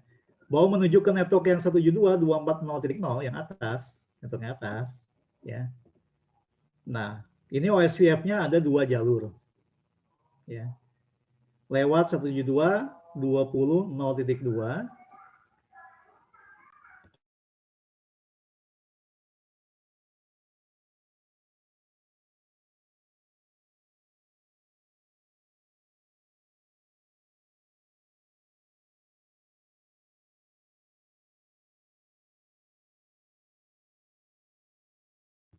Oke, ya.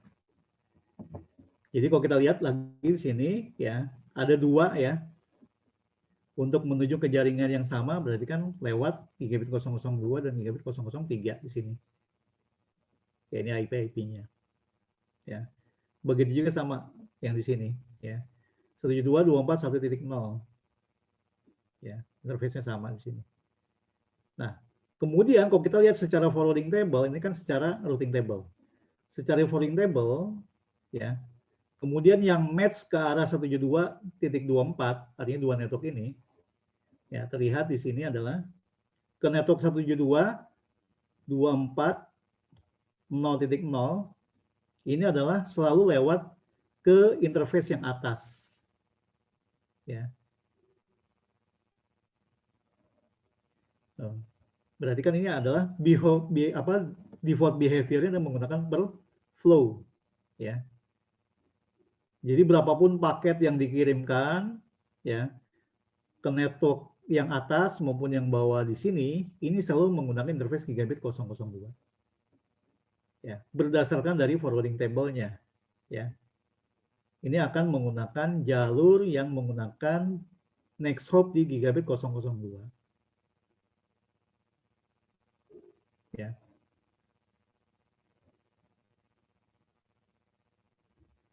Nah, pertimbangannya melihat dari sisi interface ya. Secara kualitas bandwidth adalah equal cost-nya ya. Tapi interface yang di sini lebih kecil, maka dia akan dipilih. Ini default behavior-nya ya dari sisi Junos.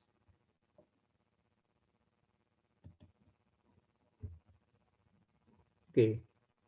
Kemudian bagaimana cara konfigurasinya? Kalau kita mau menggunakan load balance per paket ya.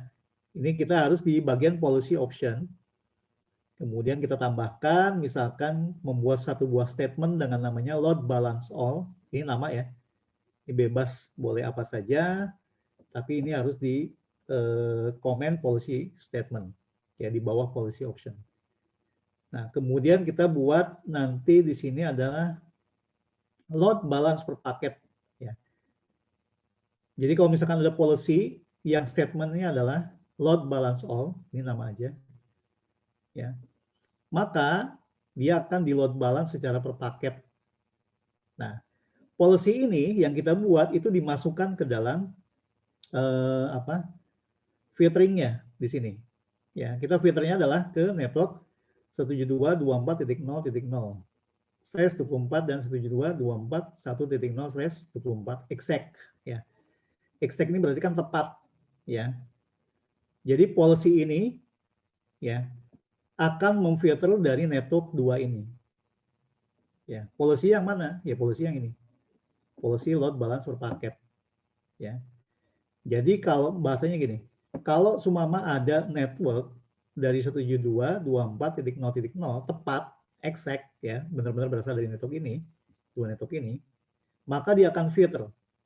Berikutnya perlakuannya adalah load balance-kan secara per paket. Gitu maksudnya. Ya. Jadi ada yang lewat atas dan lewat bawah. Nah, seperti ini jadinya. Ya. Di show route forwarding table, maka hasilnya adalah ke network 172.24.0.0. Ya, ini ada dua next hop yang digunakan. Ya, ini aliran tipenya unicast. Ya, ke next hop, ya, di interface gigabit 002 dan interface gigabit 003. Ya, jadi per paket nih. Interface ini sama-sama utilisasi ini dipakai.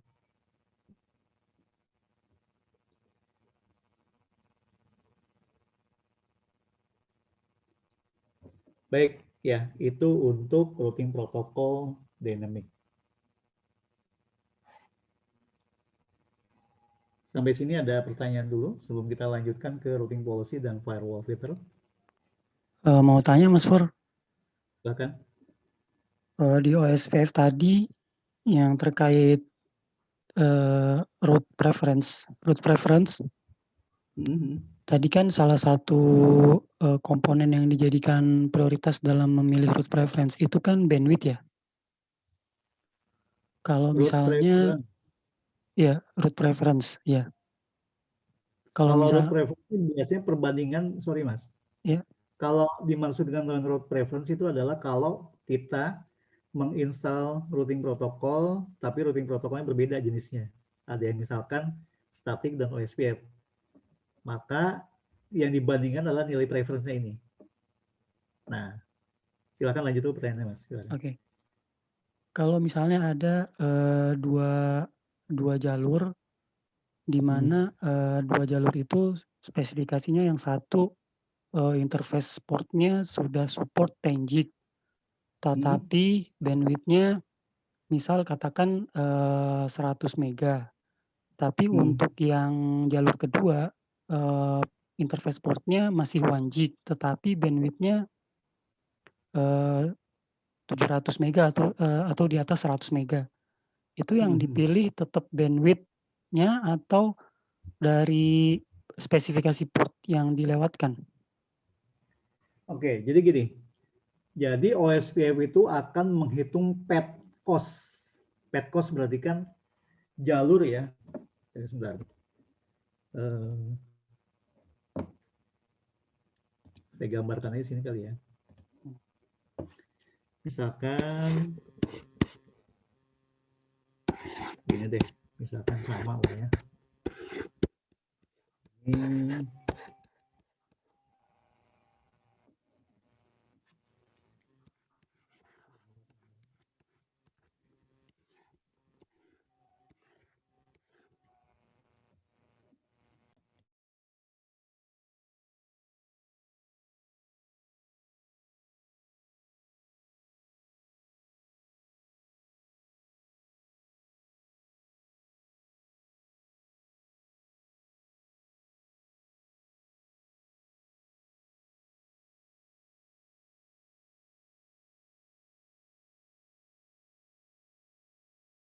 case-nya seperti ini mungkin ya pertanyaannya. Ya, mungkin itu Bagaimana, Mas? saya berkati dulu. Nah, tapi kan karena fiber optik itu lebih bagus ya kualitasnya dibandingkan UTP secara jaraknya ya. Iya. Nah, pengennya si fiber yang jadi utama gitu ya? Enggak, pertanyaan saya kalau misalnya yang lewat fiber ini, misalnya fiber itu kan rata-rata kan sudah 1 Gbps ya, spesifikasi portnya ya. Nah, itu bandwidth-nya misalnya 100 mega. Bandwidth-nya misalnya ya 100 mega. Terus misalnya yang UTP ini, atau kebalikan, soalnya sih ada dua kondisi yang saling bersilangan. Misalnya fiber itu katakan 10 gig deh yang belakangan sudah mulai ini kan. Ya, portnya 10 gig. Terus yang UTP masih gigabit 1G. Nah, tetapi yang lewat jalur fiber ini bandwidth-nya 100 mega dan yang lewat UTP bandwidth-nya misalnya 200 mega atau 500 mega. Nah, itu yang dipilih yang mana ya? Nah, tadi disampaikan bahwa OSPF itu tidak melihat physical sebenarnya. Ya. Tapi sebenarnya kita bisa manipulasi. Ya. OSPF itu melihat dari kumulatif cost. Kumulatif berarti kan penjumlahan cost. Cost yang di sini ditambahkan dengan cost di sini. Ini kan jalur ya, PET ya. Nah, cost misalkan di sini katakanlah cost-nya 1, di sini 1, di sini misalkan 2, di sini 2. Berarti kan jalur yang sini pilih ya. Karena secara nilai cost kumulatifnya 2, di sini 4. Meskipun fiber ya 10G, tapi bandwidth yang di sini cuma 100 mega. Bandwidth di sini 200 mega. Dia nggak ada pertimbangan fisikal. Ya. Maka dia akan pilih yang nilai cost totalnya adalah 2. Gitu. Gitu, Mas. Oke, Mas. Ya. Kecuali ya, misalkan kita mau jadikan ini yang utama. Misalkan cuma 100 mega, nggak apa-apa. Kita manipulasi aja cost-nya. Ya. Jadi masukkan OSPF cost-nya, misalkan di sini 1 ya, di ujung-ujung sini saya masukkan 1, 1, di sini gedein, misalkan 10, 10. Dia akan lewat sini. Tapi actualnya dia cuma 100 mega. Cuma karena pertimbangannya fisik nih lebih bagus, 10G gitu. Suatu saat kan mungkin akan di-upgrade ya jadi 2 giga misalkan. Iya. Udah kita rubah lagi. Gitu. Case-nya bisa seperti itu. Jadi nilai cost itu sebenarnya bisa kita manipulasi. Kalau case-case seperti ini kita temui, kita pengen misalkan jalur fiber nih nggak apa-apa lah 100 mega juga. Yang penting udah Tenji nih, suatu saat misalkan mau dinaikkan 1,5 giga, otomatis kan ini nggak bisa kan? Misalkan biasanya seperti itu, berarti yang ini dipilih. Ya. Kita bisa manipulasi cost-nya. Yang di sini dibesarkan cost-nya, yang di sini nilai cost-nya dikecilin. Gitu. Oke. Ya. Ada lagi? Lanjut, Silakan. Mas. Gitu ya. Oke, lanjut. Oke. Tadi kita sudah sampai selesai load balancing. Nah, berikutnya adalah routing policy dan firewall filter. Oke, mudah-mudahan ini cukup nih, setengah jam lagi materinya. Jadi begitu jam 1 kita nge-lab. Oke, ya. Jadi routing policy overview-nya kita bisa lihat dari case tadi ya, penggunaan routing policy seperti apa. Kemudian ada sedikit kemiripan antara routing policy dan firewall filter ya di statement-nya. Cuma sebenarnya secara logikalnya ada sedikit perbedaan ya. Jadi kita nanti lihat di dua case tadi di routing policy dan firewall filter. Ya. Jadi apa itu routing policy? Ya, sebenarnya routing policy ini kita mau mengatur si forwarding table sebenarnya, ya, atau routing table lah, mengontrol traffic, ya, routing informasi, ya, yang masuk ke dalam routing table, ya, kemudian dilanjutkan ke forwarding table, ya. Nah, policy isinya cuma accept dan reject, ya, serta modify atribut. Contohnya, kita bisa menerima dari dynamic routing protocol, kemudian dikirimkan ke dynamic routing protocol yang lain. Kemudian juga jawabannya diinstal ke dalam forwarding table. Ya.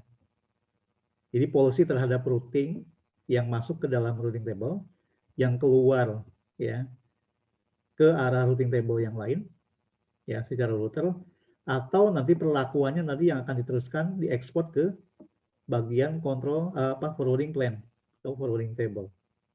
Ya. Policy-nya cuma import dan ekspor. Ya. Case-nya adalah kalau sumama kita misalkan antara dua router menggunakan dua routing protokol yang berbeda. Ya. Misalkan yang satunya statik mau dibocorkan ke arah OSPF atau sebaliknya, maka routing policy bisa kita gunakan. Caranya adalah dengan menggunakan import maupun ekspor policy-nya ke dalam routing table. Nah, secara default routing policy berdasarkan dari protokol yang digunakan, maka import policy itu akan selalu ya by default ya itu akan selalu diterima baik di BGP, OSPF, ASIS ya dan juga RIP ya. Tapi khusus ekspornya, kalau import kan berarti nanti menerima ya, menerima dari neighbornya atau dari routing protokol yang masuk ke dalam routing table. Kalau ekspor berarti kan mengirimkan ya ke router yang lain ya atau ke routing protokol yang lain si networknya. Ya, itu berbeda. Kalau BGP itu baik import maupun ekspornya sama-sama accept. Ya. Kalau SPF ya nggak bisa dia akan reject. Ya, floodingnya by default itu ekspornya akan di reject. Ya. IS juga sama. Begitu juga untuk RIP. Ya. Jadi yang berbeda di sini ya. Di routing protokol IGP ya, di routing protokol IGP ini selalu nanti reject ya. Berbeda kalau BGP ini akan selalu nanti mengekspor policy-nya. Makanya perlu hati-hati nih kalau pakai BGP. Karena by default, baik import maupun ekspor, policy-nya selalu accept. Ya. Jadi hati-hati kalau misalkan kita menggunakan BGP yang eksternal, jangan sampai nanti network kita bocor ke autonomous system number yang lain gitu ya. Nah ini ada banyak case ya terjadi seperti ini. Oke, ya jadi perbedaannya di sini. Kalau BGP selalu import dan ekspornya accept. Ya, kalau IGP ekspornya yang selalu di reject. Ya, importnya di accept. Nah, kemudian building block dari routing policy seperti apa? Misalkan kita punya satu buah policy namanya my policy, ya, my policy. Oke. Kemudian di dalam my policy tersebut kita bisa gunakan beberapa terminologi istilahnya, ya, kondisi lah, ya. Kondisi pertama, kondisi kedua, dan kondisi ketiga. Nah, 3 kondisi ini akan melihat dari network yang masuk dan juga network yang akan dikeluarkan. Artinya ada yang diimport dan yang harus diekspor. Ya. Jadi misalkan ada nanti from dari network mana, kalau misalkan dari network mana ternyata cocok, ya, maka berikutnya adalah aksi apa yang harus dilakukan oleh si policy tersebut. Ya, simpel gitu. Kalau misalkan di sini tidak ada yang cocok, ya, terhadap network policy-nya, maka dia akan lihat policy yang berikutnya, statement yang berikutnya. Ya, deskripsi dari mesh kondisi ini seperti apa. Kalau masih belum cocok juga, maka dia akan yang kedua, yang ketiga, ya. Nah, gitu. Nah, contoh, ya, beberapa kriteria yang umum yang digunakan, ya, biasanya di routing policy itu menggunakan prefix, ya, route filter atau prefix list. Nah, ini perintahnya. Kalau protokol bisa menggunakan OSPF, static, BGP, dan yang lainnya. Atau menggunakan routing protokol atribut. Ya, misalkan di OSPF itu ada OSPF area ID. Kemudian BGP itu ada autonomous system pair. Atributnya ada atribut community. Ya. Ini kita bisa masukkan sebagai match kriteria dari routing policy-nya. Begitu juga dengan next hop. Ya. Jadi 4 kriteria yang bisa dijadikan sebagai match kriteria dari routing policy. Ya. Simpelnya begini. Ya. Contoh penggunaan prefix list. Ya. Nah, kita buat dulu di bawah policy option, hierarkinya.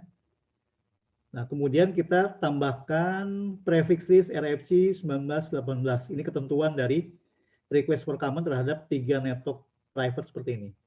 Ya.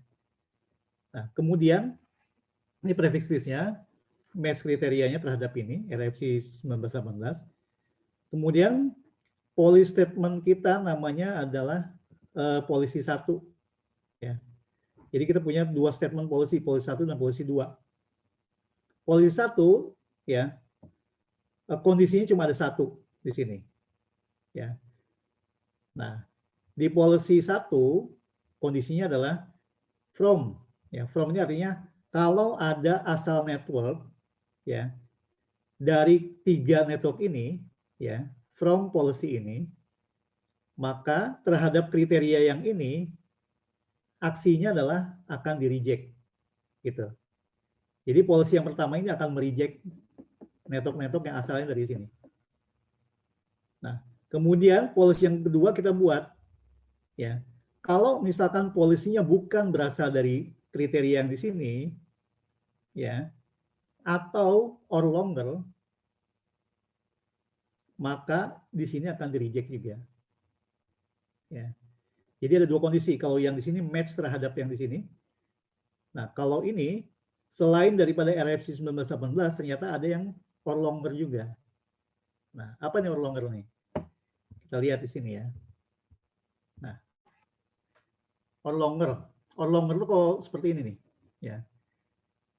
Or longer itu misalkan ada network 192.168.0.0/16, berarti semua network yang menggunakan ini akan di permit atau di reject misalkan.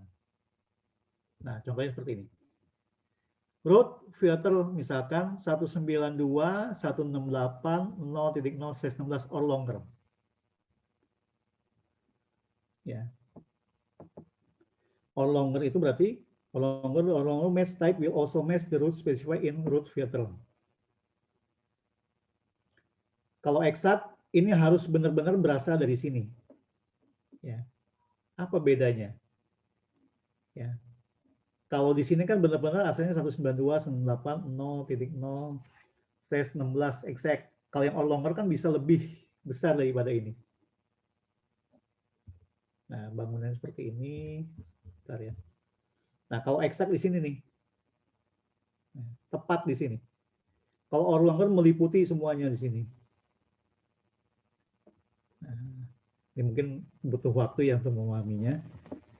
Oke, di sini dulu deh. Root filter 172.16.0.0/20 or longer. Ya. Kemudian root filter 192.168.0.0/16 or longer juga. Ya. Kemudian root filter 10.008 or longer juga. Then reject. Ya. Artinya setiap network yang mencakup ya dari slash ini kan kelas B ya, maka dia akan di reject, misalkan di sini aksinya di reject actionnya.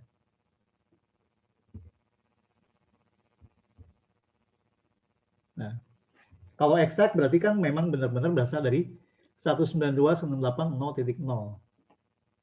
Bedanya ada kata-kata di or longer. Ya.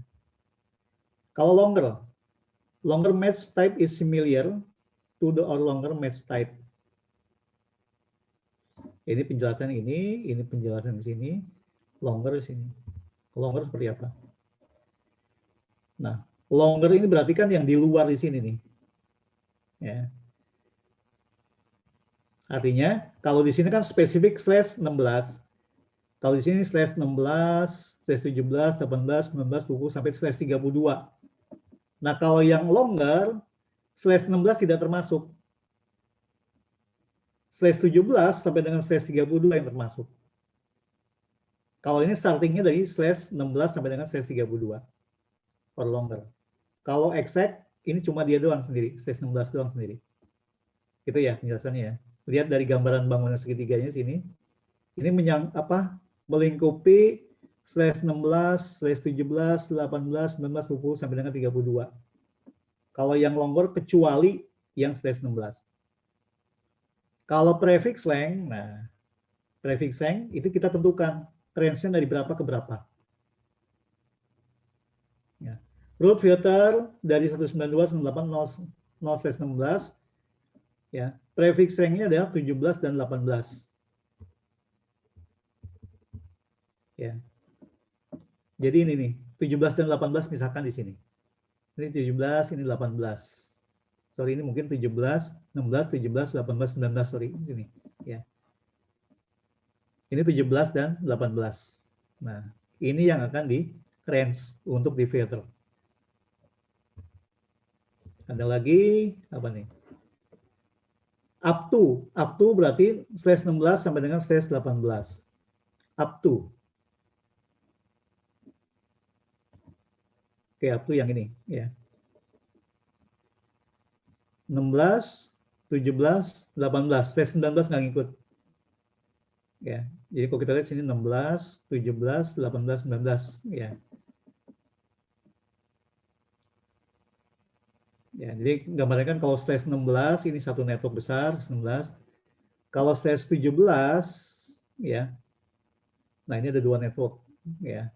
Dua network /17.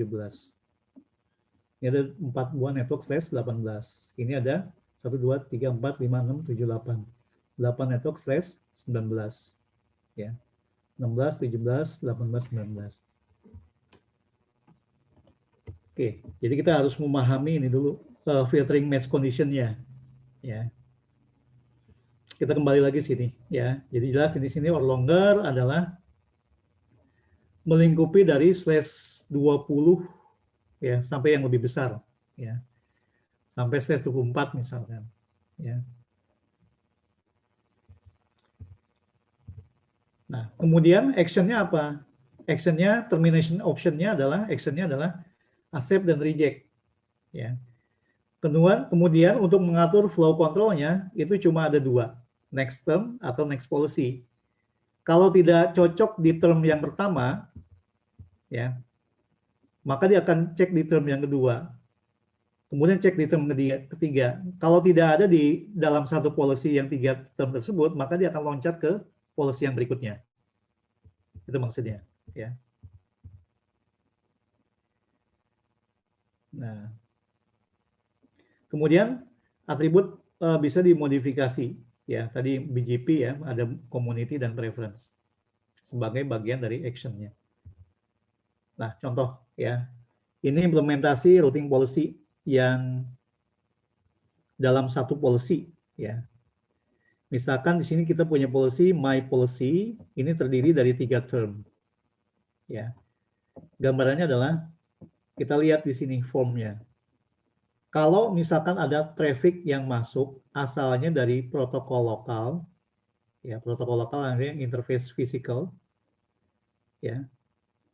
Kemudian interface dari gigabit 002.0, maka si policy ini akan mengizinkan yang asalnya dari sini. Dari dua interface ini, protokol lokal dan interface gigabit 002. Selain daripada itu, kalau misalkan ini nggak cocok, ya term ini nggak cocok, maka dia akan lihat yang kedua. Ya, ternyata asalnya adalah dari protokol statik, berarti kan ini nggak cocok nih. Tapi ternyata ada kondisi yang kedua. Kondisi yang kedua ternyata from protokol statik, ya. Kemudian ada root filter dari dua network ini, exact, maka dia akan diterima. Kalau tidak cocok di sini, ya, maka dia akan lihat yang term yang kedua. Ya. Begitu juga kalau misalkan tidak ada cocok di yang term 1 dan term 2, maka term yang terakhir kita cek. Ya.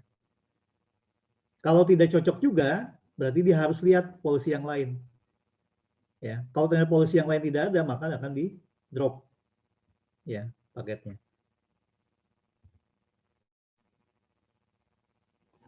Ya.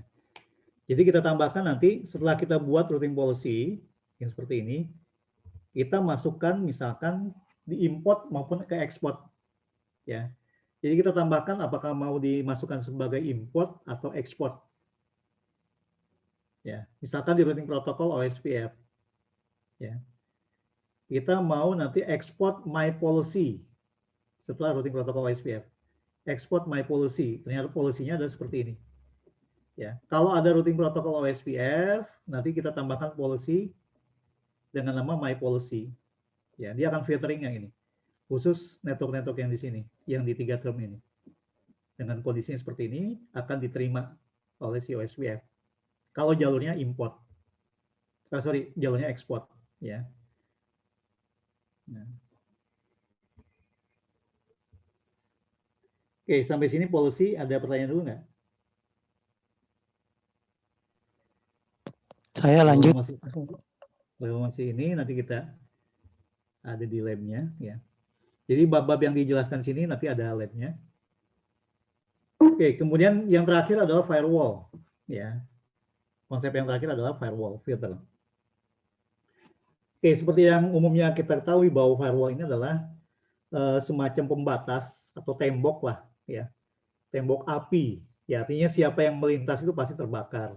Ya, biasanya, ya, ini biasanya digunakan untuk pengamanan supaya nanti area dari zona yang lain, ya, itu tidak sembarangan masuk menuju ke network lokal kita. Ya, jadi akan ditreat, ya, akan diperlakukan seperti apa nanti si firewall tersebut terhadap paket-paket yang masuk maupun keluar dari jaringan kita. Ya. Biasanya ini digunakan untuk filtering atau monitoring traffic. Apakah terjadi anomali traffic, ya ada terjadi apa? Distribute denial of service. Ini kita bisa menggunakan firewall filter. Intinya sih sebenarnya firewall filter adalah apa? Menerima atau menolak paket yang masuk. Terlebih adalah dari sisi layer 4-nya, portnya, atau nomor protokolnya. Ya. Nah, kalau kita lihat building block-nya mirip-mirip dengan routing policy. Ya, cuma ini di bagian firewall filter sama ada beberapa term juga. Ya. Kondisinya kalau misalkan ternyata si firewall filternya tidak cocok dengan kondisi yang pertama, maka dia akan melihat kondisi yang berikutnya. Ya. Nah, kalau tidak ada yang cocok lagi, maka dia akan discard. Term default-nya adalah discard. Ya. Oke, kemudian match condition-nya itu cuma 3 firewall tuh, ya. Numeric range, address, sama bit fill. Ya. Oke, Kemudian terminating action-nya ada 3, accept, ya, discard, dan reject. Nah, kemudian tambahan action modifier-nya bisa kita catat dalam syslog, ya. Kemudian forwarding class, loss priority, dan juga polisher.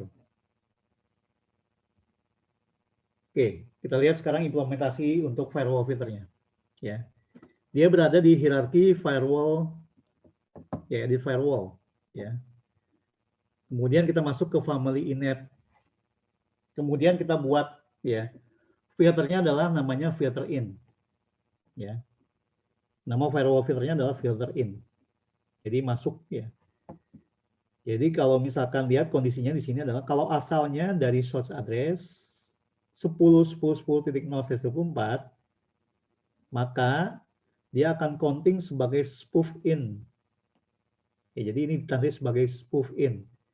Maka si firewall policy ini akan mendiscard, ya, membatalkan, mendrop. Ya. Selain daripada itu, ya, kalau memang ternyata bukan asal yang dari sini, maka masuk ke term yang kedua. Ya, misalkan ada 11.11.11.0/24, maka dia akan masuk di kondisi yang kedua. Nah, kondisi yang kedua ini akan diterima, ya, oleh si firewall filter ini. Oke, contoh lagi implementasi firewall filter yang kedua. Ini bisa kita masukkan ke dalam tadi ya, di dalam protokol family atau di dalam interface, ya. Masuk ke dalam interface gigabit 001 di unit 0-nya. Nah, kita tambahkan di sini apply, ya, tadi ya firewall-nya.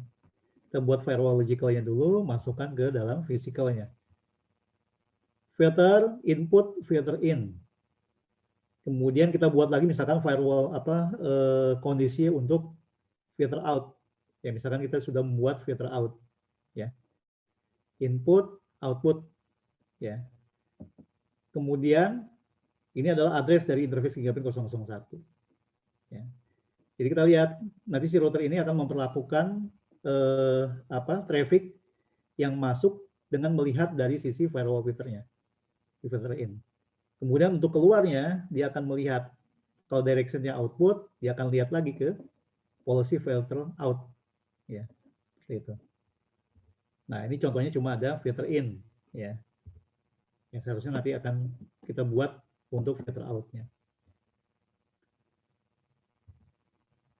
Nah, sekarang kita lebih ke contoh di topologinya seperti ini, ya. Misalkan kita mau menambahkan filtering di gigabit 001, ya.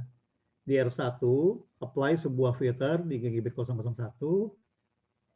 Interface tersebut nanti mengizinkan traffic HTTP menuju ke 172.168.102.100. Ya, berarti ke sini nih, ya. Berarti direction-nya masuk, ya. Ya, R1. Tambahkan filtering untuk gigabit ini. Ya, tujuannya adalah ke sini. Berarti kan dari internet masuk, ya. Nah, filteringnya apa nih? Apakah input atau output? Ya. Kita lihat sini. Jadi yang paling cocok, ya, di sini adalah menggunakan sebagai input filter karena direction-nya jelas, ya. Kalau tujuannya ke sini berarti kan asalnya dari sini lewat interface yang di sini. Sudah pasti nanti network yang ada di sini yang difilter. Oke, kita lihat di sini, ya. From asalnya dari destinasi network di internet, ya. Oh sorry, from-nya di sini maksudnya, ya. Kemudian protokolnya TCP, portnya HTTP, ya. Protokol TCP, HTTP, dan accept, ya. Jadi logiknya seperti itu, ya. From, ya, from destination, dari destinasi di sini, ya, protokol TCP dan port HTTP ini akan dibuka portnya. Ini lebih ngebuka port sebenarnya, ya. Kemudian term yang kedua, ya, term ini adalah term buat allow, kemudian ini adalah term buat deny. Kalau asalnya dari protokol TCP, ya, portnya HTTP, dan discard. Ya. Maka kalau misalkan kita implementasikan filter ini di input, maka yang paling cocok adalah term yang di sini. Ya. Yang ini akan diabaikan. Ya, karena ini adalah membuka port yang ada di sini. Buka port TCP, ya. Buka protokol TCP dan port HTTP untuk tujuannya ke sini. Jadi kalau misalkan di input ke sini, ya. Apapun yang ada di sini, ya. Kalau arah tujuannya adalah protokol TCP dan port numbernya adalah HTTP, maka dia boleh mengakses yang di sini. Gitu, ya.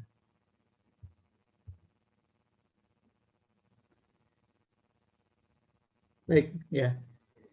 Materinya sudah selesai disampaikan semuanya. Jadi kalau kita lihat di sini, kembali lagi ya. Routing fundamental tadi sudah dijelaskan, routing statik, routing dynamic, routing policy, dan firewall filter. Nah, kemudian nanti pertemuan berikutnya, ya di hari ini yang di jam 1 nanti, kita mulai masuk ke lab ya, karena memang materinya sudah selesai, kita nanti bisa mulai menyiapkan logical systemnya. Ya, kita langsung jam nanti di lab nomor 6 di sini. Nah, ya. Di halaman PDF-nya halaman 19 di sini.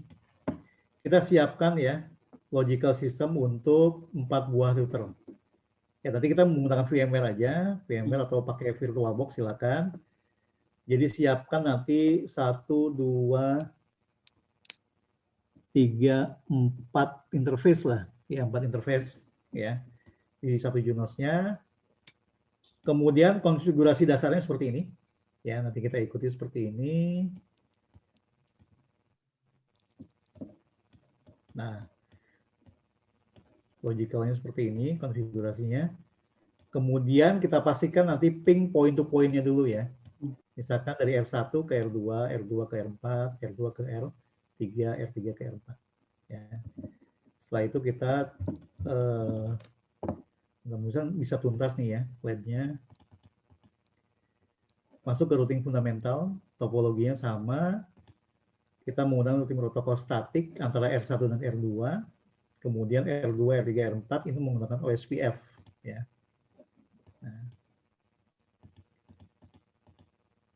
Nah, kemudian yang terakhir adalah routing policy dan firewall filter. Topologinya sama.